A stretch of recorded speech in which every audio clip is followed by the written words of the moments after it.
Hello. तो यहाँ पर मैं इस वीडियो में आपके साथ डिस्कस करने वाला हूँ एक बहुत ही शानदार टॉपिक, जो कि यहाँ पर फोरेंसिक मेडिसिन का यहाँ पर टॉपिक है। कौन सा? एबॉर्शन। तो यहाँ पर इस वीडियो में मैं डिस्कस करूँगा एबॉर्शन के बारे में। तो मेडिकल टर्म में फोरेंसिक में क्या है देखिएगा, स्टार्ट करता हूँ। तो सबसे पहले एबॉर्शन की डेफिनेशन पे आते हैं। एबॉर्शन की जो डेफिनेशन है वो दो तरीके से है, एक है लीगली, एक है मेडिकली। ठीक है। अब लीगली क्या है वो सबसे पहले समझिएगा। यहाँ पे बहुत ही अच्छे से मैंने समझाने की कोशिश करूँगा। तो लीगली क्या है? Expulsion of product of conception anything before delivery. ठीक है।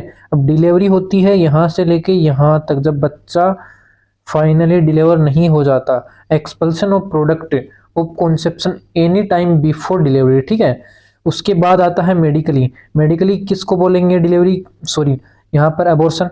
Expulsion of product of conception before period of viability, मतलब मेडिकल अबॉर्शन से पहले, अगर पहले एक्सपल्सन ऑफ प्रोडक्ट हो रहा है तो यहाँ पर अब मेडिकल, यहाँ पर अबॉर्शन कब होगा तो वो देखिएगा 28 वीक होते ही मेडिकल अबॉर्शन, यहाँ से स्टार्टिंग से 28 वीक तक मेडिकल अबॉर्शन होगा। तो एक्सपल्सन ऑफ प्रोडक्ट अगर बिफोर हो गया मेडिकल अबॉर्शन की तो ये मेडिकली यहाँ पर अबॉर्शन हम बोलेंगे। और एक्सपल्सन ऑफ प्रोडक्ट अगर हो गया बिफोर डिलीवरी तो अगर उसको बोलेंगे लीगल अबॉर्शन। ठीक है। अब ये लीगली अबॉर्शन हुआ है क्योंकि डिलीवरी से पहले हुआ है, ये मेडिकल अबॉर्शन कराया गया है क्योंकि 28 वीक से पहले हो गया। इस तरीके से आप ध्यान में रख लेना। अब टाइप्स पर आता हूँ। तो टाइप्स में देखिएगा, टाइप्स जो है स्पॉन्टेनियस अबॉर्शन जो कि मोस्ट कॉमन होता है, नेचुरली हो जाता है।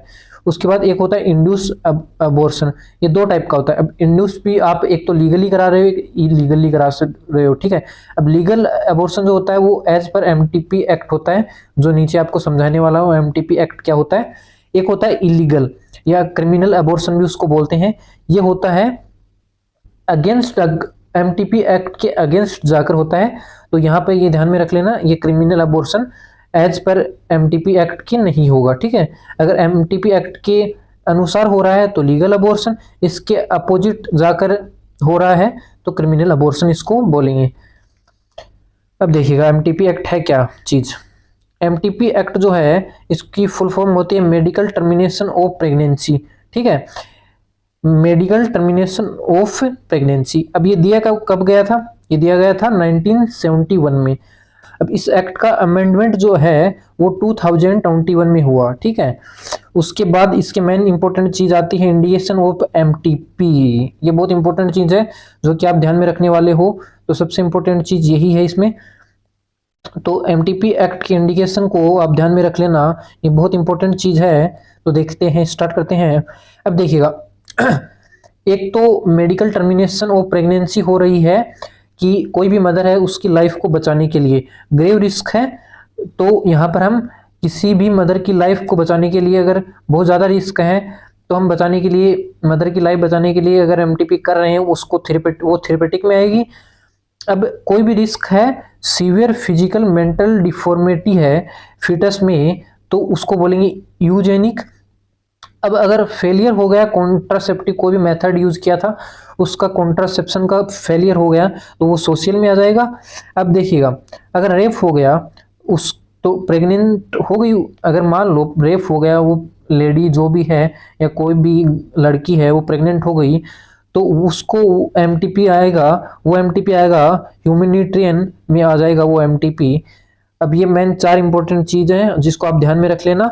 अब इसको मैं एक ट्रिक से भी बता सकता हूँ। तो यहाँ पर ट्रिक ये है, आप ध्यान में रख लेना, एक HITESH, हितेश, ये ध्यान में रख लेना। ठीक है। अब देखिएगा हितेश से क्या होगा, H से हो जाएगा ह्यूमैनिटेरियन, I से हो जाएगा इंडिकेशन। ठीक है। इंडिकेशन ही तो पढ़ रहे हैं। T से हो जाएगा थेरेपेटिक, E से हो जाएगा यूजेनिक, S से हो जाएगा सोशल, H से फिर ह्यूमैनिटेरियन। ठीक है।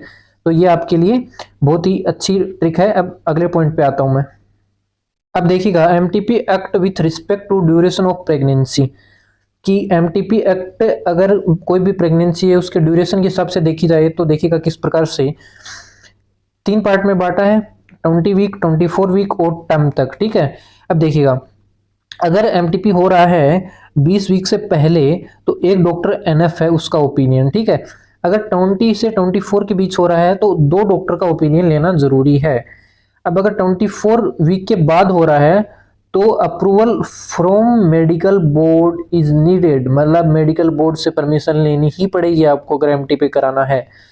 अब देखिएगा, अगर 20 वीक से पहले हो रहा है तो यहाँ पर all case including failure of contraception, कोई भी केस आ जाए उसकी एमटीपी कर दी जाएगी फेलियर ऑफ कॉन्ट्रासेप्शन का, ठीक है। अगर 20 वीक से पहले आपको एमटीपी करानी है।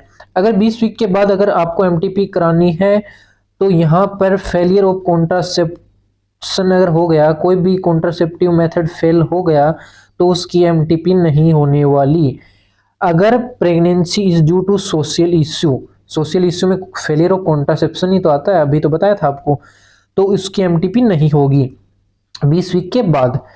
अकॉर्डिंग टू लेटेस्ट रूल यहाँ पर 20 to 24 वीक जो है उसमें एमटीपी नहीं होती है, एक्सेप्शन है, ये कुछ केसेस हैं जिनके कारण प्रेगनेंसी हुई है। अब देखिएगा कौन से एक्सेप्शन है, मतलब इनके कारण अगर आपको एमटीपी की जरूरत पड़ रही है 20 से 24 वीक के बाद तो आप एमटीपी करा सकते हैं, वरना इन केस के अलावा नो एमटीपी, मतलब कोई भी एमटीपी नहीं होगी। वो देखिएगा कौन कौन से केस है, इन केस में एमटीपी डन हो सकती है। तो पहला पॉइंट है इसमें, रेप हुआ है अगर किसी का, इंसेस्ट, तो एमटीपी हो जाएगा। माइनर है, अगर कोई गर्ल है जिसकी एज 18 साल से कम है तो भी एमटीपी होगा।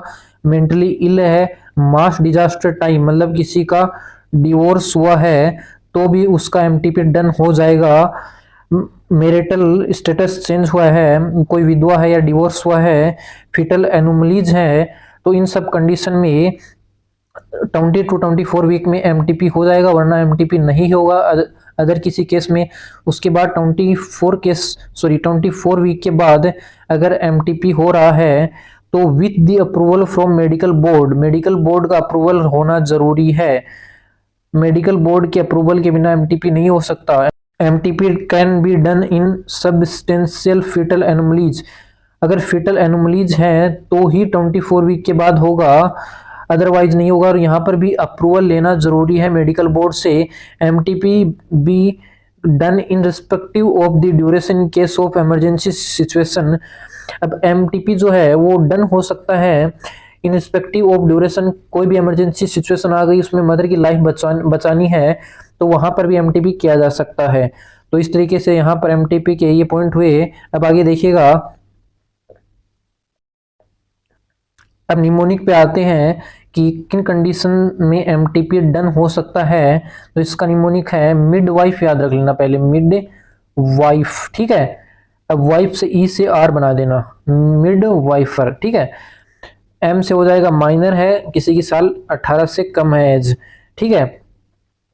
इंसेस्ट है, इंसेस्ट मतलब किसी का रेप हुआ है, डिवोर्स हो गया है, मास डिजास्टर भी आ सकता है, वाइडो है, कोई विधवा है, इंसेन है, मेंटली इल भी बोल सकते हैं, फेटल एनोमली है या रेप हुआ है, इन सब से रिलेटेड है तो वहां पर इन कंडीशन से रिलेटेड एमटीपी डन होगा ही होगा।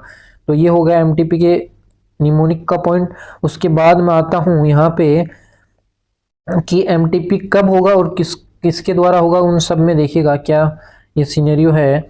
तो सबसे पहले देखिए कहाँ होना चाहिए, तो ओनली इन अथोराइज्ड इंस्टीट्यूशन जो है उनमें ही एमटीपी होगा।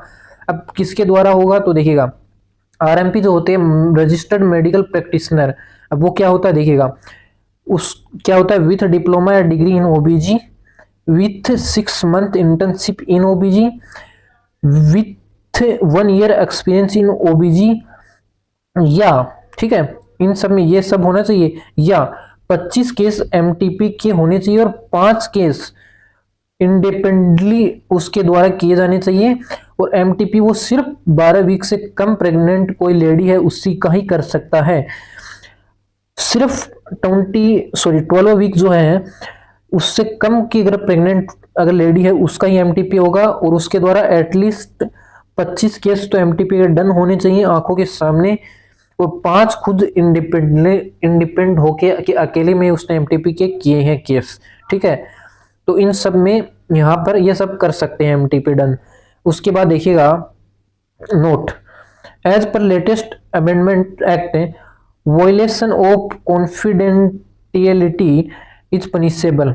अगर कोई भी किसी का अगर उल्लंघन कर रहा है, किसी की भी गोपनीयता बोल सकते हैं हम इसको, तो किसी भी अगर गोपनीयता का अगर उल्लंघन कर रहा है तो as per latest amendment act it is punishable. ठीक है, ओके। अब देखिएगा, अब कंसेंट में देखिएगा, कंसेंट में क्या है कि यहाँ पर कि कंसेंट मिनिमम एज जो है वो 18 साल होनी चाहिए। कंसेंट, अगर किसी से हम कंसेंट ले रहे हैं तो उसकी minimum age in case of MTP 18 साल तो होनी चाहिए। अब माइनर कंसेंट में गार्जियन कंसेंट आ जाएगा। अब कंसेंट ऑफ हस्बैंड जो होता है वो उसकी कोई ज़रूरत नहीं होती है इन केस ऑफ एमटीपी।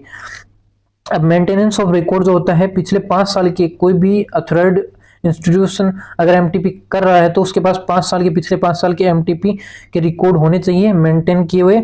और मंथली रिपोर्टिंग, हर महीने उसको रिपोर्ट करना है, submit CMO of the district. ठीक है, सीएमओ जो होगा डिस्ट्रिक्ट का, उसको मंथली रिपोर्टिंग सबमिट करनी होगी। ये सब आ जाएगा एमटीपी में। ओके, अगर आपने लास्ट तक वीडियो देख ही लिया है तो आपको जरूर वीडियो पसंद आया होगा। अगर वीडियो पसंद आया है तो मैक्सिमम लोगों के पास आप वीडियो शेयर करके प्यार दिखा सकते हैं। वीडियो को लाइक कर दीजिए, चैनल को सब्सक्राइब कर दीजिए, और टॉपिक से रिलेटेड आप मुझे सजेशन बता सकते हैं कमेंट सेशन में। Thanks for watching video. जय हिंद, जय भारत।